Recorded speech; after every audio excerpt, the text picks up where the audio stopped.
నమస్తే రమగారు. నమస్తే జయ. రమగారు, హ్మ్. నరదిష్టి, నరఘోష ఇలాంటి రకరకాల మాటలు వినిస్తూ ఉంటాము. పిల్లలకి తగిలిందని, ఇంటికి తగిలిందని, వ్యాపారానికి తగిలిందని, హ్మ్. నాశనం అయిపోయామని, వాళ్ళ దిష్టే తగిలింది, వాళ్ళ కన్నే పడిందని హ్మ్. ఇలా చాలా వింటాం కదా రమ్మగారు. నిజంగా దిష్టి ఉంటుందా? ఇప్పుడు పిల్లలకైతే ఏదో మంగళవారమనో, ఆదివారమనో ఎండుమిరపకాయలు తిప్పేయటమో, ఉప్పో, కోడిగుడ్డో ఇలా తిప్పి పడేస్తూ ఉంటారు. హ్మ్. మరి సంస్థలకి జరిగితే నిజంగా ఒక మనిషి కన్నుకి అంత పవర్ ఉంటుందండి? ఉంటుందా అంటే ఉంటుంది. నరుడి కంటికి నల్లరాయి అయినా ఆ! పగులుతుందంటారు. ఇదొక సామెత. హ్మ్. ఎలా ఉంటుందంటే జయ, మాటలకి చాలా పవర్ ఉంటుంది. చూపుకి చాలా పవర్ ఉంటుంది. మనం సాధారణంగా ఏం చేస్తాం? ఈ ప్రాణాయామాలు అవి చేసేటప్పుడు అవును. కాన్సంట్రేషన్ పెంచుకోవాలంటే ఒక గోడ మీద ఒక ఎర్ర చుక్క పెట్టి దానికేసి చూస్తూ ఉండండి అని చెప్తాం. ఆ! ఇది నేను చెప్పాను కూడా ఇదివరకు. చాలా మంది చెప్తుంటారు, పెద్దవాళ్ళంతా చెప్తారు. ఆ! ఆ పెద్దవాళ్ళ దగ్గర విని నేను కూడా చెప్తుంటాను. ఆ చుక్కకేసి అట్లా చూస్తున్నాం అనుకో, మొదట అసలు అది సూది మన పొడిచినంత చిన్న చుక్క కాసేపటికి పెద్దది అవుతుంది, ఇంకా పెద్దదైపోతుంది, తర్వాత కళ్ళంతా నిండిపోతుంది. చుక్క అంతే కదా ఉంది. మన కళ్ళకి ఏమైనా పవర్ ఉందా? ఏం లేదు. చూడగా చూడగా ఏమవుతుంది అది? పెద్దది. పెద్దదైపోతుంది. ఏదైనా చూసి ఎంత బాగుందో బాగుందో బాగుందని పదే పదే. ఇప్పుడు పిల్లల్ని ఎక్కడికైనా బజార్ తీసుకెళ్ళాం, నలుగురు మన ఫంక్షన్లకే తీసుకెళ్ళాము. అందరూ అబ్బో పిల్లాడు బాగున్నాడు బాగున్నాడు, భలే ముద్దుగా ఉన్నాడు, అబ్బో వీడు ఎంత యాక్టివ్, అట్లా 5-6 సార్లు 10 సార్లు అని అందరి కళ్ళు వాడు ఎటు టింగ్ టింగ్ అని ఎగురుతున్నాడు అనుకో, అందరు వాడికేసి చూస్తుంటారు. ఓ 2-3 గంటల తర్వాత పిల్లాడు కింద పడతాడు, లేకపోతే వాడు ఏదో ఎందుకో నస మొదలుపెట్టి ఇక ఏడ్చుకుంటూ ఉంటాడు, కన్ను తగిలేసింది పిల్లాడికి. అందరూ చూస్తుండేసరికల్లా ప్రతి వాళ్ళ కాన్సన్ట్రేషను ఒక విషయం మీదకే వెళ్తే అక్కడ ఒక డిస్టర్బెన్స్ ఏర్పడుతుంది. మానవ శరీరాలకి చుట్టూతో ఒక ఆరా ఉంటుందంటారు. అవును. చుట్టూతో ఒక చిన్న కాంతి వలయం ఉంటుంది. ఈ వలయం దెబ్బతినిపోతుంది. హ్మ్. దానివల్ల మనం దిష్టి తగిలింది అని చెప్తాం. ఇప్పుడు దాని నరదృష్టి. హ్మ్. ఎంత బాగుందో, వాళ్ళ అబ్బాయి ఎంత బాగున్నాడో అంటే, అదేం పిల్లాడమ్మా అలా ఉన్నాడు అన్నా కూడా దిష్టి తగులుతుంది. ఓహో! పిల్లాడు బాగులేదన్నా బాగున్నాడన్నా దిష్టే, ఓగున్నాడన్నా దిష్టేనంటారు. ఓకే. ఏమి బాగుండలే పిల్లాడు, ఏం బాగుండలేదు పిల్లాడన్నా కూడా దిష్టే. పిల్లాడు బాగున్న దిష్టే, బాగుండపోయినా దిష్టే. చూస్తూ ఉంటే జనం చూసిన కొందికి ఇబ్బంది వస్తుంది అనమాట.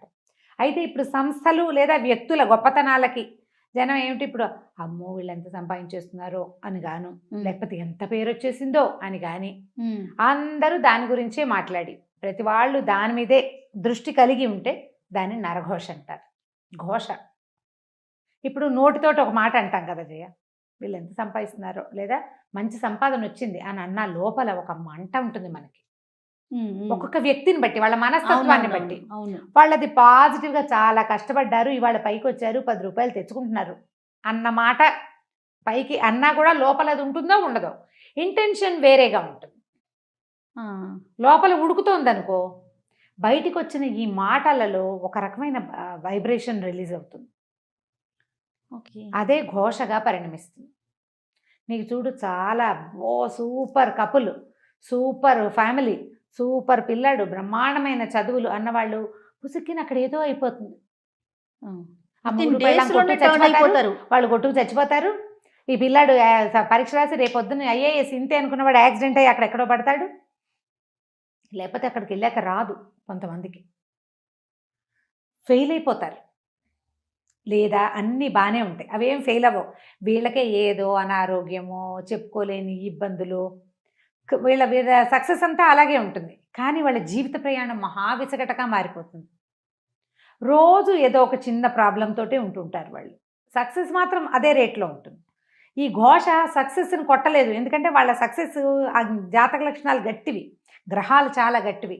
అందుకని వీళ్ళకి చిన్న ఇబ్బందులు, రుగ్మతలు, శారీరక మానసికమైన రుగ్మతలు, సంసారంలో ఇబ్బందులు, స్నేహితులతో ఇబ్బందులు వచ్చేస్తాయి. మనం గమనిస్తూ ఉంటాం వాటిని కదా. అయితే వీటిని ఎట్లా చేసుకోవాలంటే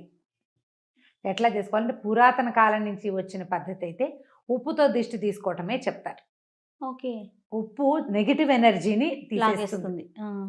పిల్లలకి ఏం చేస్తాం, 2 గుప్పెలతో ఉప్పు పట్టుకుని ఇటు 3 సార్లు ఇటు 3 సార్లు తీస్తాం. 2 6 సార్లు తీసి ఈ ఉప్పుని నీటిలో పోస్తే ఉప్పు కరిగిపోతుంది, నెగిటివ్ ఎనర్జీని తీసేస్తుందని. ఈ తిప్పటం వల్ల మన చుట్టూతా బాడీ చుట్టూతా ఆరా ఉంది కదా, దాన్ని ఆరా పుల్ చేస్తాం, పుల్లింగ్ అవుతుంది అనమాట. అది ఆరా మళ్ళీ యథాప్రకారం లాగబడుతుందని మన పాతకాలపు పద్ధతి. ఇప్పటికీ కూడా ఈ నెగిటివ్ ఎనర్జీని పోగొట్టుకోవాలంటే ఎప్పుడూ ఉప్పు క్యారీ చేయాలని చెప్తారు. ఇళ్లల్లో మనం ఇంట్లోకి వెళ్తాం, ఈ మన హాల్లో కనపడే చోట రాళ్ల ఉప్పు ఒక కప్పులో పోసి పెట్టడం, నెల నెల మార్చేసుకోవాలి. బాత్రూముల్లో ఉప్పు పోసి పెట్టుకోవటం, బాత్రూంలో కూడా ఒక గ్లాస్ బౌల్లో ఉప్పు అని తెలియాలన్నమాట, అటు పెట్టుకోవటం. తర్వాత ఎక్కడి నుంచైనా బయటికి నుంచి వస్తే నీళ్ళల్లో కాస్త ఒక చిటికెడు ఉప్పు వేసుకొని, రాళ్ల ఉప్పు వేసుకొని స్నానం చేయటం 4 చెంబులు.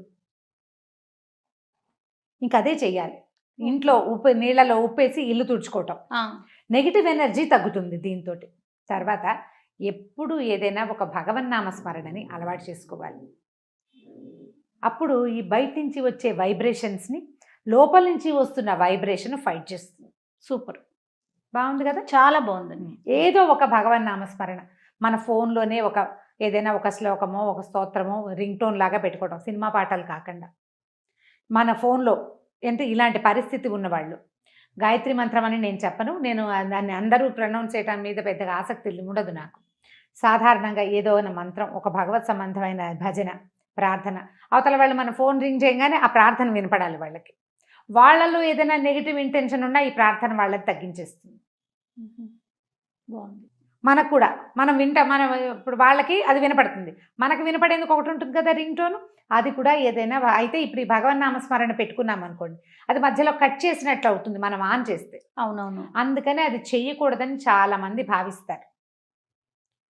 2 నామాలు పెట్టుకోండి, ఏవైనా పాటలాగా కాకపోయినా ఫుల్గా 2 నామాలు పెట్టుకుంటే అప్పుడు వాళ్ళకి, అవతల వాళ్ళకి అది వినపడుతుంది, మనకి ఇది వినిపిస్తుంది. 2 రింగ్స్ వచ్చేసాక మనం ఆన్ చేసినా పర్వాలేదు, స్తోత్రం కాదు కదా. అవునవును. ఆ నామం పూర్తయ్యాకే ఆన్ చేయండి ఫోను. లేదా సన్నటి తంబురా శబ్దం పెట్టుకోండి. వీటి వల్ల ఏమవుతుందంటే ఈ వైబ్రేషన్ వల్ల అది కొంచెం తగ్గుముఖం పడుతుంది. ఉప్పు ఎప్పుడు పనిచేస్తుంది. ఇప్పుడు సంస్థల్లో సమస్య వస్తుంది, సంస్థల్లో కూడా ఆకుపచ్చటి చెట్లు, మనం ఇప్పుడు బోల్డెన్ ఇండోర్ ప్లాంట్స్ వచ్చినాయి కదా, ఆకుపచ్చటి చెట్లు, ఉప్పు రాళ్ళు, ఈ 2 ఎప్పుడు మనుషులకి, లోపలికి వచ్చిన వాళ్ళకి బయటికి వెళ్ళే వాళ్ళకి కనపడేలాగా పెట్టించుకోవాలి. ఓకే. ఈ 2 చాలా కంట్రోల్ చేస్తాయి. నేనైతే గ్రీనరీ చాలా ఇష్టం నాకు. ఇప్పుడు ఒక దాంట్లోకి వెళ్ళినా కూడా పచ్చదనం మనకి బుద్ధికి నెగిటివ్ ధోరణిని రానివ్వదు. అవును అవును. ఇది చాలా బాగుంటుంది కదా. అక్కడి నుంచి లోపలికి వెళ్ళంగానే పోస్టర్స్ అవి ఇవి పెడతారా, అవి బాగా మంచి ప్రకృతి వనాలని వేటినైనా పెట్టడం, ఆ పోస్టర్లని ఏవో బొమ్మలు కాకుండా గ్రీన్ పిక్చర్స్ ఇలాంటివి పెట్టుకుంటే అదంతా కూడా నెగిటివ్ ఎనర్జీని తగ్గిస్తుంది. ఉంటాయి, ఇది లేదు అని అనడానికైతే వీల్లేదు. దాని ఎఫెక్ట్ ఖచ్చితంగా ఎంతో కొంత పడుతుంది.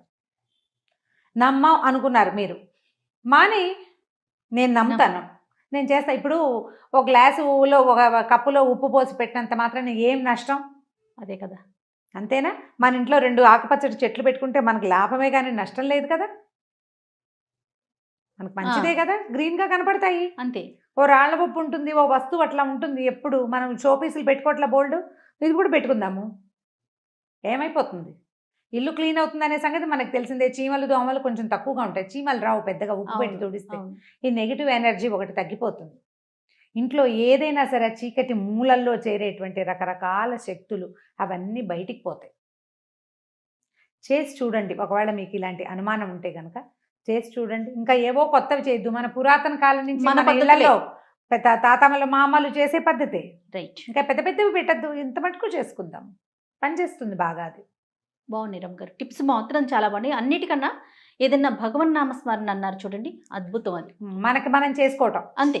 ఎట్లా ఇప్పుడు కూర్చుంటున్నావు, రామా అని కూర్చోటం, లేస్తావు కృష్ణ అనిలే, ఆ రాముడు కృష్ణుడు ఆ శబ్దాలలో నుంచి వచ్చేటువంటి వైబ్రేషన్ నిన్ను ఖచ్చితంగా కాపాడుతుంది. దేని నుంచైనా, అన్నిటి నుంచి కాపాడుతుంది. అలవర్చుకోండి, కనీసం వాళ్ళు మనని వదిలిపెట్టకుండా ఉంటారు. ఖచ్చితంగా రమ్మగారు. నమస్తే. నమస్తే.